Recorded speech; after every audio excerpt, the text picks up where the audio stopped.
Good morning everyone, स्वागत है आप सभी का विजडम एजुकेशन पे। आज 29 जुलाई 2020 है। दैनिक जागरण के राष्ट्रीय संस्करण का कंप्लीट न्यूज एनालिसिस करेंगे जो यूपीएससी, स्टेट पीसीएस या किसी भी वनडे एग्जाम के प्रीलिम्स, मेंस और इंटरव्यू तीनों ही पर्सपेक्टिव से इंपॉर्टेंट होगा। तो 29 जुलाई को क्या है, तो 29 जुलाई को ग्लोबल टाइगर डे मनाया जाता है। तो टाइगर को लेकर के आज हम डिटेल से डिस्कस करेंगे। साथ ही साथ एडिटोरियल भी दिया हुआ है, वहाँ भी टाइगर को लेकर के हम डिस्कस करेंगे। तो सबसे पहले आज का क्वेश्चन आपके लिए क्वेश्चन है कि नेपाल सीमा सुरक्षा किसके द्वारा की जाती है। तो नेपाल का जो हमारा बाउंड्री है, चूँकि नेपाल लगातार डिस्प्यूट में है, नेपाल लगातार चर्चा पे चल रहा है, तो आपको ये बताना है कि नेपाल की सुरक्षा किसके द्वारा की जाती है। ऑप्शन ए है आईटीबीपी के जवानों के द्वारा, ऑप्शन बी है सशस्त्र सीमा बल के द्वारा यानी एसएसबी के द्वारा, ऑप्शन सी है बीएसएफ के द्वारा या ऑप्शन डी है सीआरपीएफ के द्वारा। तो वीडियो को पॉज करके सबसे पहले इसका जवाब हमें कमेंट सेक्शन में दे दें। वीडियो के आखिर में मैं इस पर डिस्कस कर दूंगा। देखो, राफेल लगातार चर्चा में है। मोस्ट प्रोबेबली राफेल आज आ जाएगा इंडिया में, तो हम फिर से डिटेल से डिस्कस कर देंगे कल राफेल के बारे में। हालांकि राफेल के बारे में काफ़ी बार हमने डिस्कस किया है। राफेल हम कहाँ से मंगा रहे हैं, तो फ्रांस से मंगा रहे हैं। और राफेल के बारे में नेक्स्ट क्या इंपॉर्टेंट पॉइंट है, कल मैं डिस्कस कर दूंगा जब राफेल इंडिया में आ जाएगा। यहाँ पे जो है कि ऐप पे पाबंदी से बौखलाया चीन। तो फर्स्ट पेज पे ये न्यूज़ इंपॉर्टेंट हो जाता है आपके लिए। हमने देखा है कि 59 चीन के ऐप को इंडिया बैन कर दी, और हाल फिलहाल में इंडिया सरकार के द्वारा फिर 47 ऐप को बैन किया गया। सॉरी, पहले हमने 59 ऐप को बैन किया, अब फिर हमने 47 ऐप को बैन किया। तो भारत सरकार ने जो ये ऐप बैन किया है उसके पीछे जो रीज़न बताया, और उनका रीज़न है कि आईटी सुरक्षा को लेकर के खतरा। क्या खतरा है कि ये ऐप जो है चीन सरकार को भारत की डाटा देती है। जैसे मान लो आपने टिकटॉक पे अगर कोई वीडियो अपलोड किया, तो वहाँ पे बेसिकली जो आपका इन्फॉर्मेशन है, आपका नाम हो गया, घर का एड्रेस हो गया, आपका लोकेशन हो गया, कहाँ कहाँ गए हो, ये सारी की सारी जो डाटा है वो ये ऐप, टिकटॉक जैसी ऐप चीन सरकार को देती थी। मान लो टिकटॉक पे अगर कोई मिलिट्री पर्सन है उसमें शामिल, हमारे देश की सेना का कोई व्यक्ति शामिल है, तो सेना की जो जानकारी है वो भी एक तरह से चीन को मिल रही है इन ऐप के द्वारा। इसलिए भारत सरकार ने कहा है कि वो फिर से 47 चीन के ऐप को बैन करेंगे, और अन्य भी कई ऐप कतार में है जिसको बंद किया जा सकता है। राइट। तो आपको ये जानना चाहिए कि किस एक्ट के द्वारा सरकार बंद कर रही है। तो सरकार एक एक्ट लेकर आई थी आईटी को लेकर के, जिसे कहा गया सूचना प्रौद्योगिकी एक्ट 2000। तो आईटी एक्ट 2000 के तहत इसे बैन किया गया। आईटी एक्ट 2000 की एक सब आर्टिकल या सब सेक्शन कह सकते हो आप 69A है। आईटी एक्ट 2000 की सेक्शन 69A के तहत इसको बैन किया गया है, और आईटी एक्ट आया था एग्जैक्टली 2000 में। क्लियर है। ट्राई के अनुसार, telecom regulatory authority of India के अनुसार, भारत सबसे बड़ा ऐप मार्केट है। वर्ल्ड का सबसे बड़ा ऐप मार्केट इंडिया है, और भारत के 66% मार्केट पे, ऐप मार्केट पे चीनी मोबाइल का कब्जा है। ये ऐप कंपनी चीन को जो है डाटा देने का काम करती है, जैसा हमने डिस्कस किया। और साथ ही साथ भारत के इस कदम से, जिस तरह से भारत ने ऐप को बंद किया है, यूएसए मिलिट्री भी इसको बंद करने का विचार कर रही है। ना सिर्फ यूएसए मिलिट्री बल्कि यूनाइटेड स्टेट्स अपने आप में इसको बंद करने का विचार कर रही है। कई सारे यूरोपियन कंट्री इसको बंद करने का विचार कर रही है। जापान और साउथ कोरिया जैसे देश, और साथ ही साथ ऑस्ट्रेलिया जैसे देश इसे बंद करने का विचार कर रही है। तो जिस तरह से भारत ने बंद किया, उसके बाद पूरे विश्व एक तरह से लामबंद हो रहा है इस ऐप को बंद करने के लिए, क्योंकि ये ऐप भारत के डाटा को, इन देशों के डाटा को चीन सरकार को सौंपती है। तो इंपॉर्टेंट आपके लिए है कि आईटी एक्ट 2000 के बारे में जानना, और साथ ही साथ सेक्शन 69A के बारे में जानना, जिसके तहत इसको पाबंदी लगाया गया है या बैन किया गया।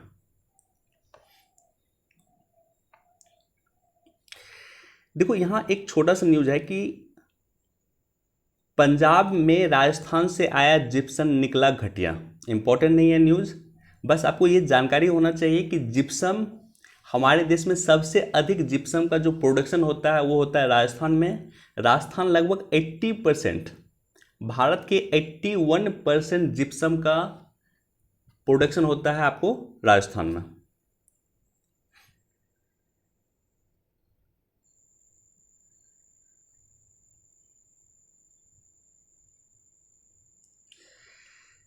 एक बार इसको भी पढ़ सकते हैं, क्योंकि लॉकडाउन जो है, लॉकडाउन के हो सकता है कई सारे नेगेटिव इफेक्ट हुए हो, कई सारे नेगेटिव इफेक्ट हो सकते हैं, लेकिन लॉकडाउन के जो सबसे पॉजिटिव इफेक्ट है या सकारात्मक इफेक्ट है वो है कि एयर पोल्यूशन काफ़ी कम हुआ।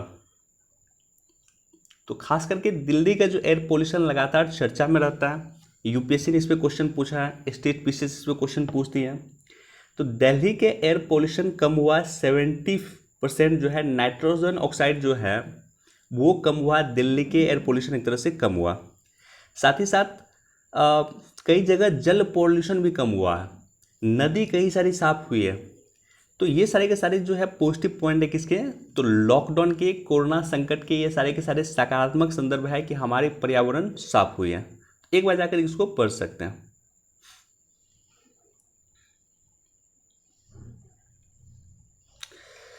देखो यहाँ पे क्या है कि कर्नाटक के सरकारी स्कूल की 7वीं कक्षा में अब नहीं होंगी टीपू सुल्तान की पढ़ाई। इम्पोर्टेंट नहीं है, लेकिन चूंकि चर्चा हो रही है टीपू सुल्तान की, तो आपको जो है टीपू सुल्तान के बारे में आपके बेसिक बुक में जो है दिया होगा, आप जाकर के जरूर पढ़ें उसको।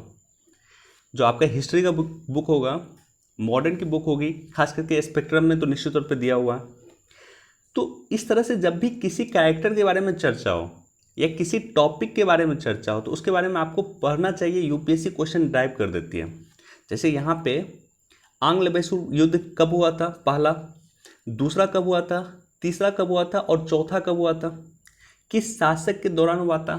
जैसे तीसरा से रंगापट्टनम की संधि हुई थी, काफ़ी फेमस संधि हुई थी। चौथा में टीपू सुल्तान की मृत्यु हुई थी। तो ये कब हुआ था, किसके पीरियड में हुआ था, क्या समझौता हुआ था, ये बेसिक आपको अपने बुक से जाकर के पढ़ना चाहिए। जब भी इस तरह से किसी हिस्टोरिकल कैरेक्टर के बारे में चर्चा हो पेपर में तो वो आपके लिए इम्पोर्टेंट हो जाता है, राइट। तो बेसिक अपने बुक से जाकर के टीपू सुल्तान के बारे में आप पढ़ लेना।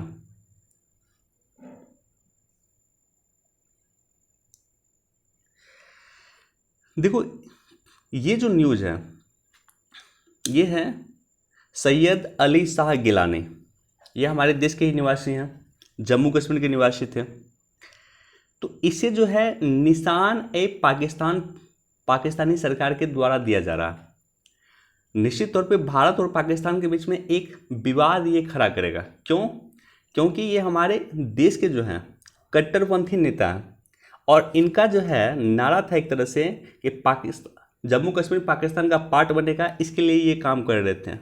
तो ऐसे कई सारे नेता हैं भारत के जम्मू कश्मीर में निवास करते थे जो जम्मू कश्मीर को पाकिस्तान में मिलाने के पक्षधर में थे, और उन्हीं में से एक ये थे।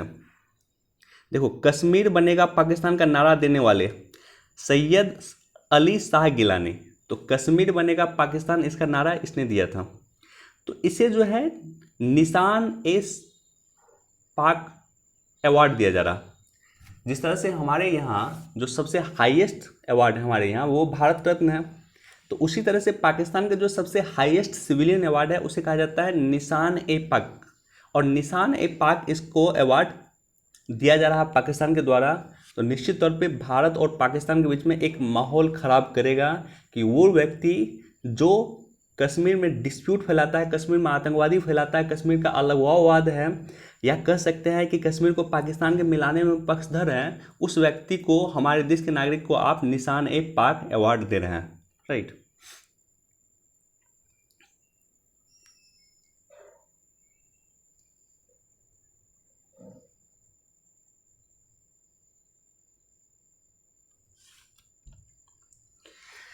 इसी तरह से देखो यहाँ पे भी जो है फर्स्ट, एक पहले हमने बताया कि टीपू सुल्तान के बारे में चर्चा है पेपर में, आपको पढ़ना चाहिए। और साथ ही साथ यहाँ चर्चा है हैदराबाद के निज़ाम के बारे में कि हैदराबाद के निज़ाम के आखिरी संतान की निधन। इम्पोर्टेंट नहीं है, लेकिन हैदराबाद का निज़ाम आपके लिए इम्पोर्टेंट होता है। तो ऐसी कंडीशन में आपको ये जाकर देखना चाहिए कि हैदराबाद की स्थापना किस शासक के द्वारा किया गया था, हैदराबाद के प्रथम शासक कौन थे, और भारत के किस किस महत्वपूर्ण युद्ध में हैदराबाद राज्य ने पार्टिसिपेट किया था, राइट। तो ये बेसिक कॉन्सेप्ट आपको अपने बेसिक बुक में जाकर देखना चाहिए। जब भी किसी भी कैरेक्टर के बारे में पेपर में चर्चा हो, वो आपके लिए इम्पोर्टेंट हो जाता है, उसका बेसिक कॉन्सेप्ट या बेसिक उसका अपने जो आपके बेसिक बुक हैं जैसे स्पेक्ट्रम हो गया, तो उससे जाकर के आपको देखना चाहिए।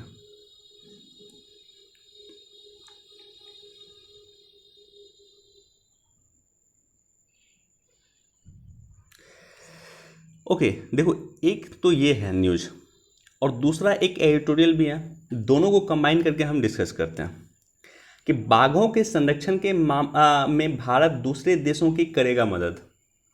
तो भारत सरकार जो 2010 में एक टारगेट फिक्स हुआ था, ग्लोबल टाइगर फोरम में एक टारगेट फिक्स हुआ था 2010 में, उस टाइगर फोरम का उद्देश्य था कि 2022 तक टाइगर की जनसंख्या को दोगुना करना, बाघों की जनसंख्या को दोगुना करना।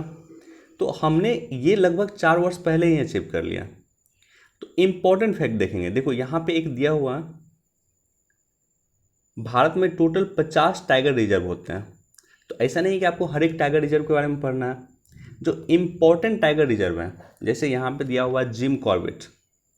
तो जिम कॉर्बेट उत्तराखंड में है, और इंडिया में सबसे अधिक बाघ किसी नेशनल पार्क में है तो वो जिम कॉर्बेट में है। दूसरा है नागरहोल जो कर्नाटका में है, 127 बाघ है, और तीसरा है बांदीपुर जो कर्नाटका में है। इस तरह से ये 3 शीर्ष टाइगर रिजर्व हैं जिसके बारे में आपको जानकारी होना चाहिए, क्योंकि यहाँ पे सबसे अधिक बाघ हैं।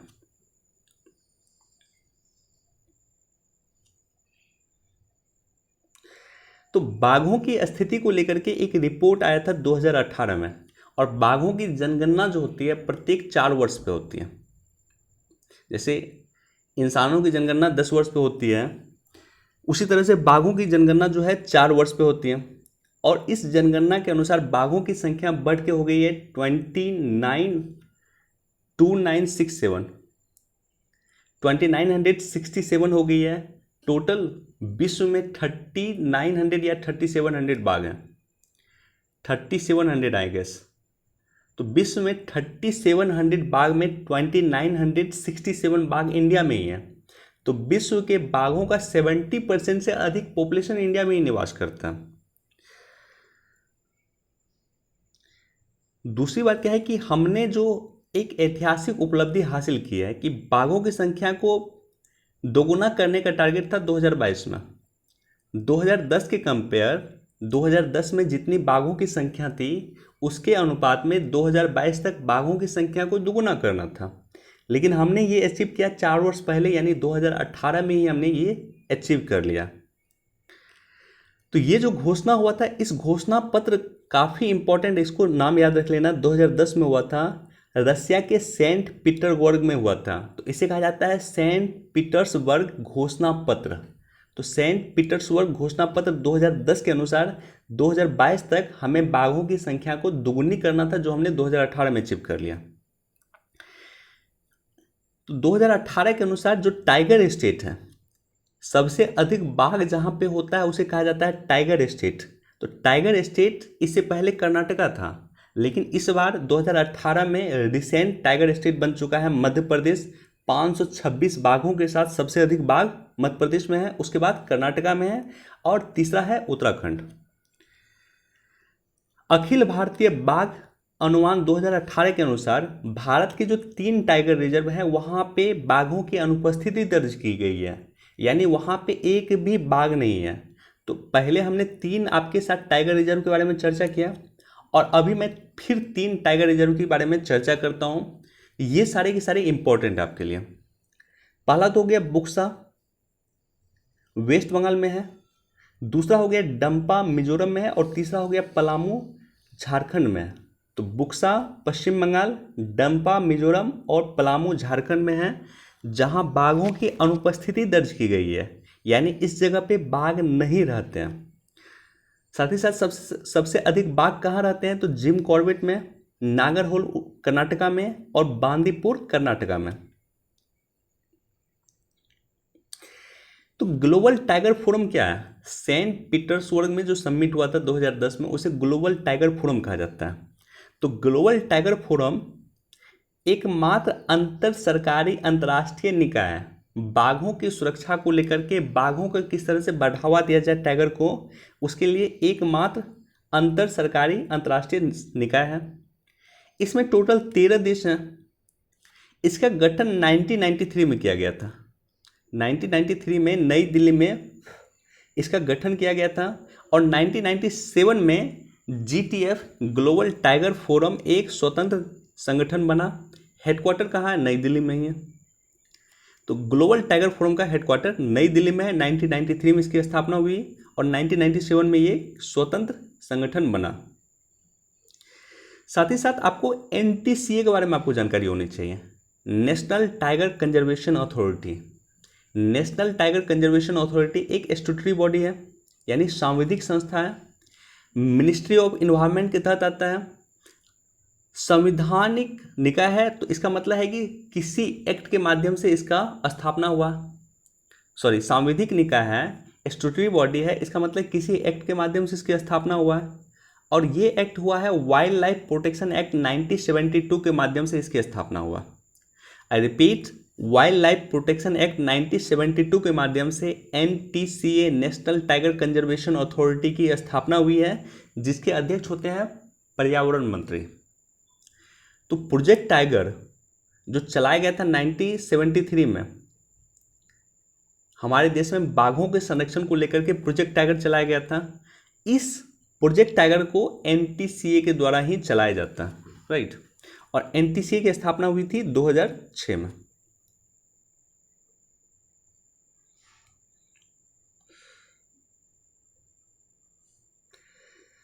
ओके, काजीरंगा राष्ट्रीय उद्यान में बढ़ते सुनहरे बाघों ने बढ़ाई चिंता।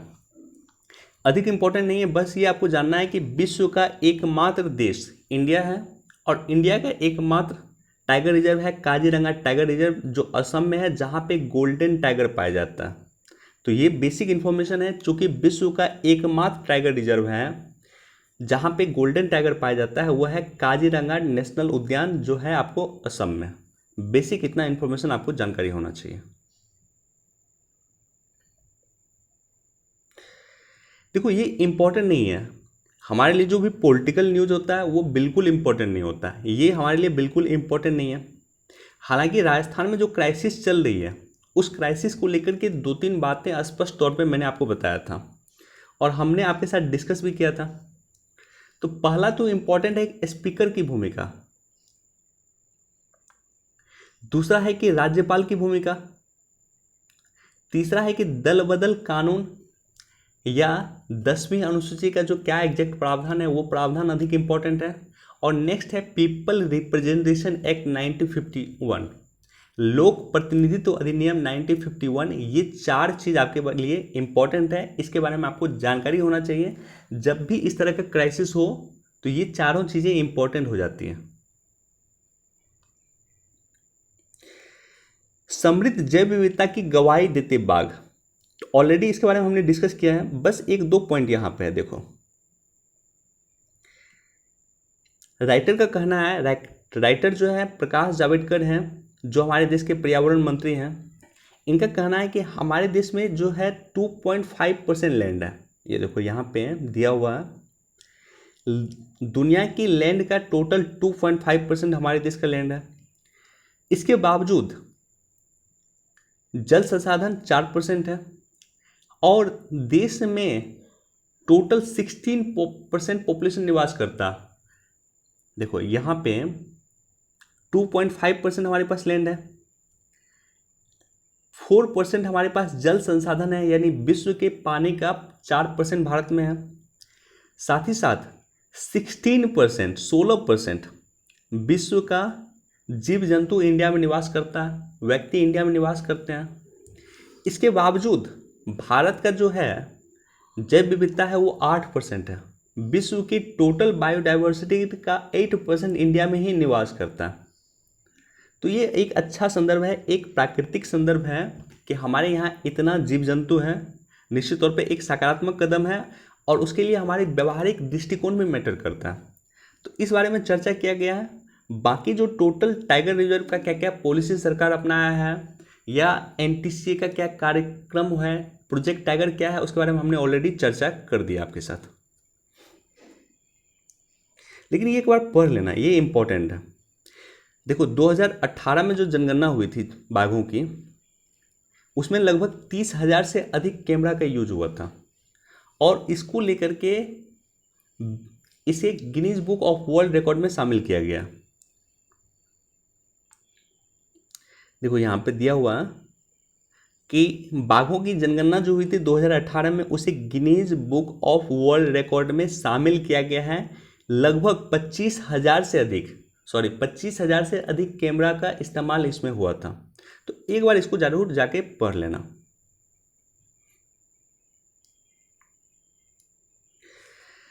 देखो भारत में वन क्षेत्र के बढ़ने से जगी उम्मीद, एक संगठन है जिसे बोलते हैं फॉ यानी फूड एंड एग्रीकल्चर ऑर्गेनाइजेशन, खाद्य और कृषि संगठन। हमने यूनाइटेड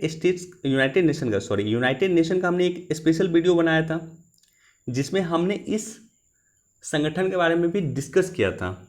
तो हमारा वीडियो नहीं देखे हो तो जाकर देख लो, प्लेलिस्ट में आपको मिल जाएगा। यूनाइटेड नेशन पे एक अलग से वीडियो बनाया था जिसमें हमने जितने भी संगठन है यूनाइटेड नेशन का सबकी चर्चा की थी। तो ये जो संगठन है फॉ, इसके बारे में थोड़ा सा चर्चा करते हैं और उसके बाद न्यूज़ पे लौटेंगे। संयुक्त राष्ट्र की एक विशेषीकृत एजेंसी है, स्पेशलाइज्ड एजेंसी है यूनाइटेड नेशन की।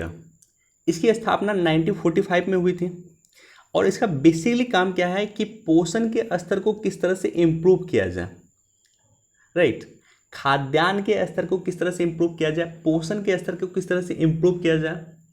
और हाल फिलहाल में चर्चा क्यों रहा कि जिस तरह से टीडी का हमला इंडिया में हो रहा है, वर्तमान में भी टीडी का जो दल है, टीडी एक तरह से कीड़ा होता है, उसका जो जिस तरह से हमला इंडिया में हो रहा है और जिस तरह से वो भोजन को नष्ट कर रहा है, उसको लेकर के फॉ ने चेतावनी जारी की थी। ये संगठन इसलिए भी चर्चा में है। हेडक्वार्टर कहाँ है इसका, तो वनडे एग्जाम में पूछा जा सकता है कि फॉ का हेडक्वार्टर कहाँ है। तो फॉ का हेडक्वार्टर है आपको इटली के रोम में। अब देखो एक रिपोर्ट इसने जारी किया है और इस रिपोर्ट का जो है मुख्य पृष्ठ है वो मैंने अपने टेलीग्राम चैनल पे डाल दिया, तो जाकर के देख लेना टेलीग्राम चैनल पे। रिपोर्ट का नाम है global forest resource assessment 2020। I repeat, इस रिपोर्ट का नाम है ग्लोबल फॉरेस्ट रिसोर्स असेसमेंट 2020। देखो यूपीएससी ने 19 में क्या क्वेश्चन पूछा, 19 में एक जस्ट रिपोर्ट का नाम पूछ दिया था। उस वर्ष यूएनएफसीसी ने एक रिपोर्ट जारी किया था और उस रिपोर्ट का डायरेक्टली नेम यूपीएससी ने पूछ दिया था। तो इसलिए ये रिपोर्ट का नाम भी अधिक इम्पॉर्टेंट है। तो इस रिपोर्ट का नाम याद रख लेना, ग्लोबल फॉरेस्ट रिसोर्स असेसमेंट 2020। जारी कौन करता है, तो फॉ जारी करता है। तो इसमें कहा गया है कि भारत वन के मामले में विश्व में तीसरा नंबर पे आ गया, थर्ड पोजीशन पे आ गया। इसमें कहा गया है कि भारत जो है हर साल 0.38% वनों की वृद्धि कर रही है, हर साल 0.3% वनों की वृद्धि कर रही है। और ये रिपोर्ट जो है 1990 से प्रत्येक 5 वर्ष पे जारी करता है। अब देखो तो ये रिपोर्ट रहा, फॉ का रिपोर्ट रहा। साथ ही साथ भारत सरकार की भी एक रिपोर्ट थी, यहाँ पे देखो India state of forest report 2019। Bharat सरकार भी वन को लेकर के प्रत्येक 2 वर्ष पे रिपोर्ट जारी करता है। तो इस रिपोर्ट का नाम होता है इंडिया स्टेट फॉरेस्ट रिपोर्ट 2019। और इस रिपोर्ट में कहा गया है कि 4 वर्षों में 13,000 वर्ग किलोमीटर वन क्षेत्र इंडिया में बढ़ा है। और पहले जो है जहाँ पे 21.54% वन था, वहाँ पे 17 में 21.54% वन था। और 2019 में वन जो है बढ़ के 21.67 हो गया। तो 21.54 से 21.67 हो गया। 2 वर्ष में वनों की वृद्धि हो रही है। भारत सरकार निश्चित तौर पे वन को लेकर के, टाइगर को लेकर के, वन्य जीव को लेकर के, बायोडाइवर्सिटी को लेकर के अच्छा काम कर रही है, राइट। तो ये सारे के सारे जो डाटा है, ये डाटा से डायरेक्टली नॉर्मली स्टेट पीसीएस पूछ देता यूपीएससी आपको डाटा से नहीं पूछेगा, यूपीएससी हो सकता है रिपोर्ट का नाम पूछ दें, लेकिन ये जो डाटा है कि कितने % वनों की वृद्धि हुई है, ये नॉर्मली स्टेट पीसीएस पूछ देता है आपसे।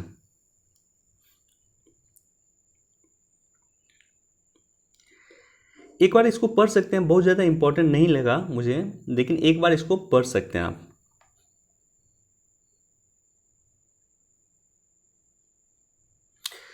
देखो, ये मुझे डिस्कस करना आपसे आपके साथ, और मैं डिटेल से डिस्कस करूंगा इस पर कि नई नीति से होगा नवनिर्माण। आर्टिकल 370 को जिस तरह से एबॉलिश किया गया, जिस तरह से हटाया गया, रिमूव किया गया, उसको लेकर के 1 वर्ष होने वाले हैं।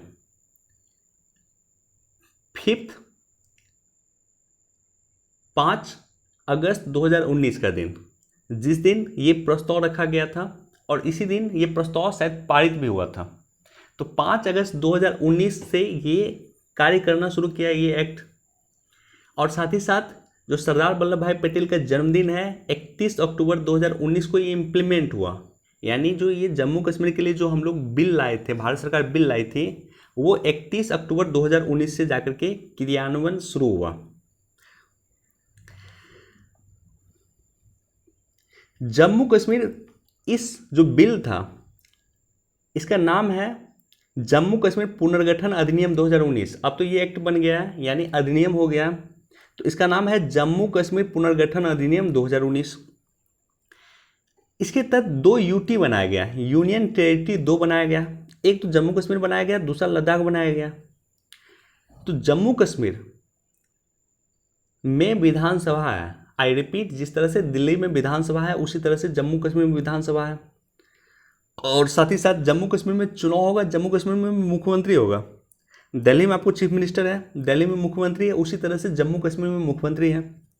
और लद्दाख जो है यूनियन टेरिटरी पूरी तरह से होगा, जिस तरह से चंडीगढ़ है, पूरी तरह से यहाँ पे केंद्र सरकार का अधिशासन होगा। साथ ही साथ लद्दाख में जितना भी डिस्प्यूटेड लैंड है, जैसे अक्साई चीन का जो भाग हो गया, गिलगिट बाल्टिस्तान का जो क्षेत्र हो गया, गलवान घाटी का जो डिस्प्यूट है, ये सारे के सारे पार्ट को जो दिया गया है वो दिया गया है आपको लद्दाख में। जितना भी डिस्प्यूटेड लैंड है उसको लद्दाख में शामिल किया गया है, और उस पर केंद्र सरकार का डायरेक्टली नियंत्रण होगा, राइट। तो आर्टिकल 370 के कुछ प्रावधानों को रिमूव किया गया है। पूरी तरह से आर्टिकल 370 को भारत के संविधान से रिमूव नहीं किया गया। आई रिपीट, आर्टिकल 375 अभी भी भारत के संविधान का पार्ट है, अंग है।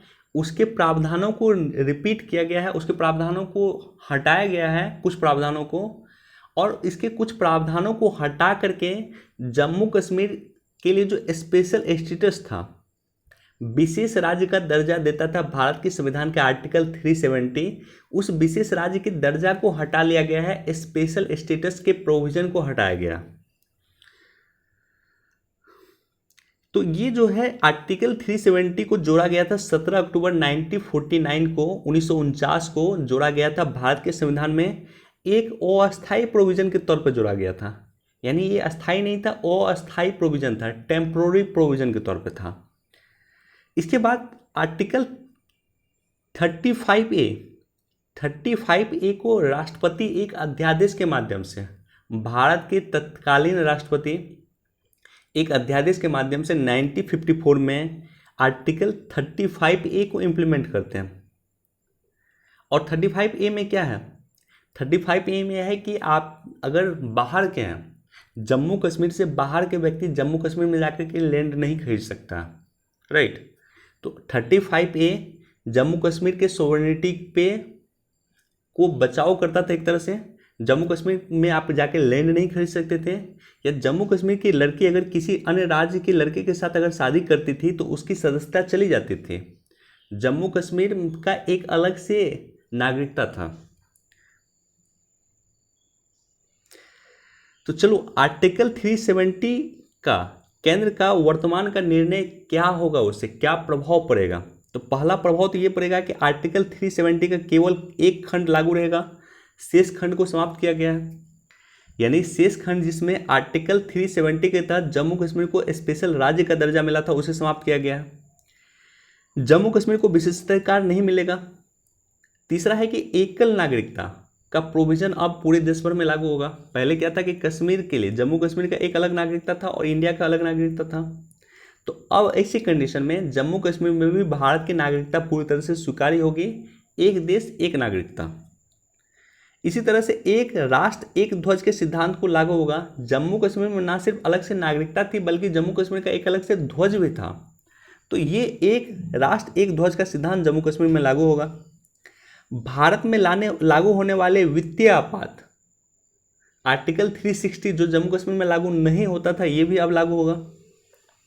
दूसरे राज्य के लोग जम्मू कश्मीर में जमीन खरीद सकते हैं। और जम्मू कश्मीर विधानसभा पहले 6 वर्ष का होता था। जम्मू कश्मीर का जो विधानसभा था उसका कार्यकाल होता था 6 वर्ष, अब वो 5 वर्ष का होगा। तो भारत का जो भी एक तरह से कानून है वो जम्मू कश्मीर में अब लागू होगा। देखो सकारात्मक पक्ष क्या है, पॉजिटिव पॉइंट क्या है। पॉजिटिव पॉइंट क्या है कि संघ सूची का कानून भी लागू होगा। नॉर्मली संघ सूची का कानून लागू नहीं होता था जम्मू कश्मीर में, जैसे फूड सिक्योरिटी एक्ट, खाद्य सुरक्षा अधिनियम, आरटीआई। तो ये सारे के सारे जो महत्वपूर्ण एक्ट हैं भारत का, वो एक्ट आपको जम्मू कश्मीर में इम्प्लीमेंट होगा, लागू होगा। इंफ्रास्ट्रक्चर में इन्वेस्टमेंट होगा, तो इंफ्रास्ट्रक्चर इंप्रूव होगा जम्मू कश्मीर का। निवेश बढ़ेगा, कई सारे इन्वेस्टमेंट समिट आयोजित हो रहे हैं जम्मू कश्मीर में। इसके साथ साथ रोजगार का सृजन होगा। वुमेन एम्पावरमेंट बढ़ेगा, महिला सशक्तिकरण बढ़ेगी। और खास करके ये पॉइंट यहाँ पे इस न्यूज में चर्चा किया गया है कि वाल्मीकि समुदाय 1957 में पंजाब से आपको जम्मू कश्मीर में आके बसे। तो जम्मू कश्मीर के जो रईस लोग थे वो एक तरह से वाल्मीकि समुदाय के कुछ लोगों को 1957 में बुला करके जम्मू कश्मीर में बसाए, उससे वो अपना घरेलू काम करवाते थे। लेकिन इस वाल्मीकि समुदाय के लोग 1957 में जम्मू कश्मीर में आके बसे, उसके बावजूद भी इसे जम्मू कश्मीर का नागरिकता नहीं मिला हुआ था, राइट। तो ऐसे लोगों को नागरिकता मिल पाएगी। और साथ ही साथ पाकिस्तान से आने वाले शरणार्थियों को भी जम्मू कश्मीर की नागरिकता नहीं थी। इनफैक्ट जो मुस्लिम शरणार्थी थे उनके लिए भी जम्मू कश्मीर की नागरिकता नहीं थी। तो इसलिए अगर हमने आर्टिकल 370 को रिमूव किया है तो उससे इन लोगों को भी जम्मू कश्मीर की नागरिकता मिलेगी, जो वर्षों से जम्मू कश्मीर में रहते हैं लेकिन आज भी उसे नागरिकता नहीं मिली हुई है।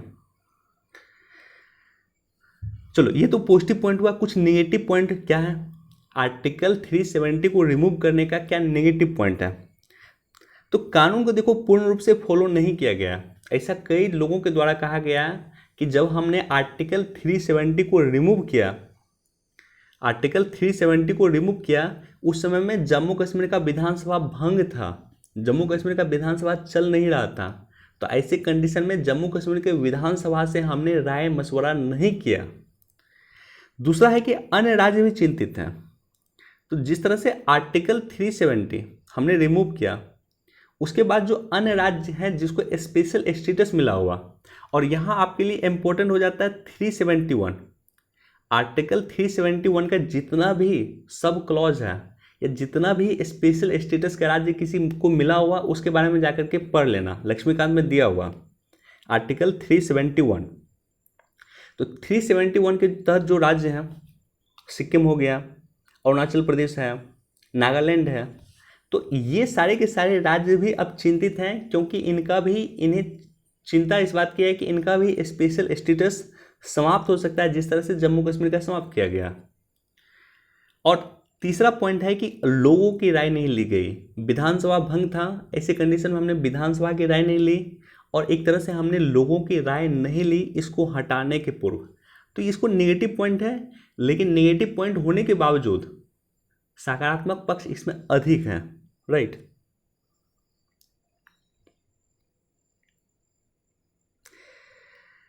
देखो रेल फ्रेट कॉरिडोर की पटरियों पे दौड़ सकेगी प्राइवेट मालगाड़ी।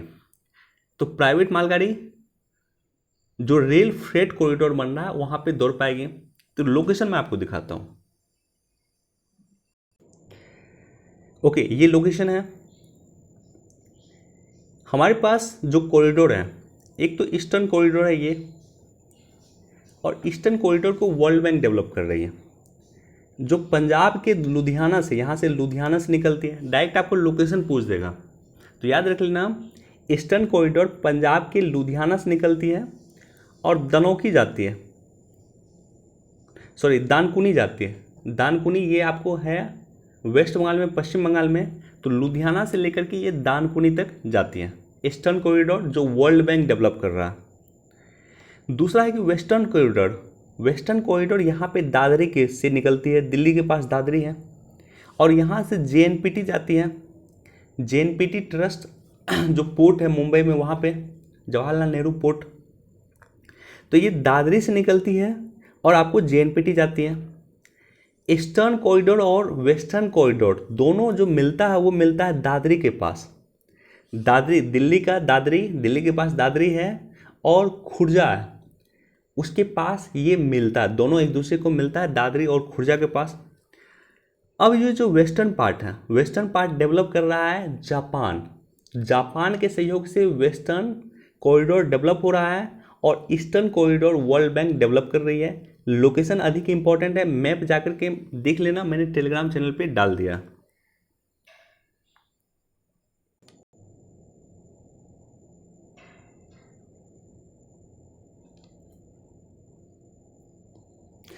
इसको भी एक बार आप देख सकते हैं कि छोटे उद्योगों के लिए बनेगी माइक्रो फाइनेंसिंग कंपनी।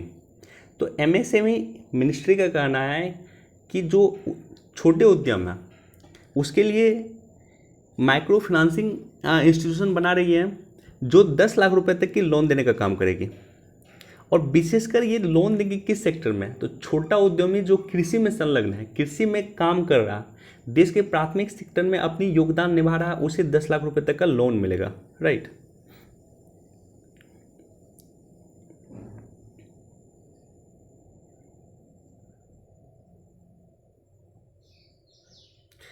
ओके, इसका नाम आपको जानकारी होना चाहिए। ये हमारी भारत की हैं अर्चना सोरेंग। ये जलवायु परिवर्तन पे यूनाइटेड नेशन को सलाह देने का काम करेगी।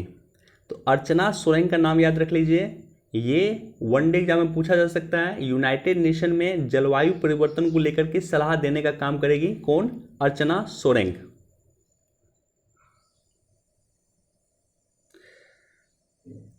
देखो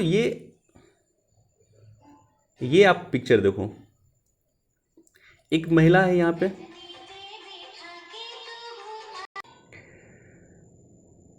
ओके, ये महिला है और इसके सामने में ये है झुक के इसे माफ़ी मांग रहे हैं, जो है शिंजो अबे। और इस तरह की प्रतिमा का अनावरण किया गया है दक्षिण कोरिया में। तो इसको लेकर के जापान काफ़ी खपा है कि उनके प्राइम मिनिस्टर को इस तरह से माफ़ी मांगते हुए दिखाया गया है। और ये जो महिला है इसे कहा जाता है कंफर्ट वुमेन। ये एक तरह से कह सकते हो द्वितीय विश्व युद्ध के बाद जापान में काफ़ी बड़ी मात्रा में, काफ़ी अच्छी जनसंख्या जो है दक्षिण कोरिया की महिला चली गई थी। आपको कहाँ पे? तो जापान में, जहाँ पे वो उसे वेश्यावृत्ति की काम करवाया जाता था। तो इसे कहा जाता था कंफर्ट वुमेन। तो यहाँ पे दिखाया गया कि जापान के प्राइम मिनिस्टर किस तरह से कंफर्ट वुमेन से माफ़ी मांग रहे हैं। और ये दिखाया गया कहाँ पे? तो दक्षिण कोरिया में दिखाया गया है, वहाँ पे इस तरह का प्रतिमा लगाया गया। राइट।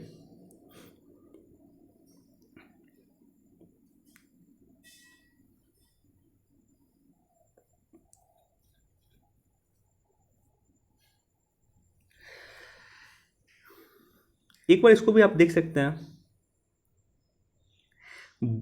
बुकर पुरस्कार के लिए अवनी भी नामित। तो अवनी हमारे देश की हैं, भारतीय मूल की हैं, इनका नामित हुआ है बुकर पुरस्कार के लिए। अब मिलता है कि नहीं मिलता वो बात की बात है, लेकिन एक बार जानकारी आपको होना चाहिए। तो चलिए, आज हमारे पास इतना ही न्यूज़ था। क्वेश्चन पे मूव करते हैं।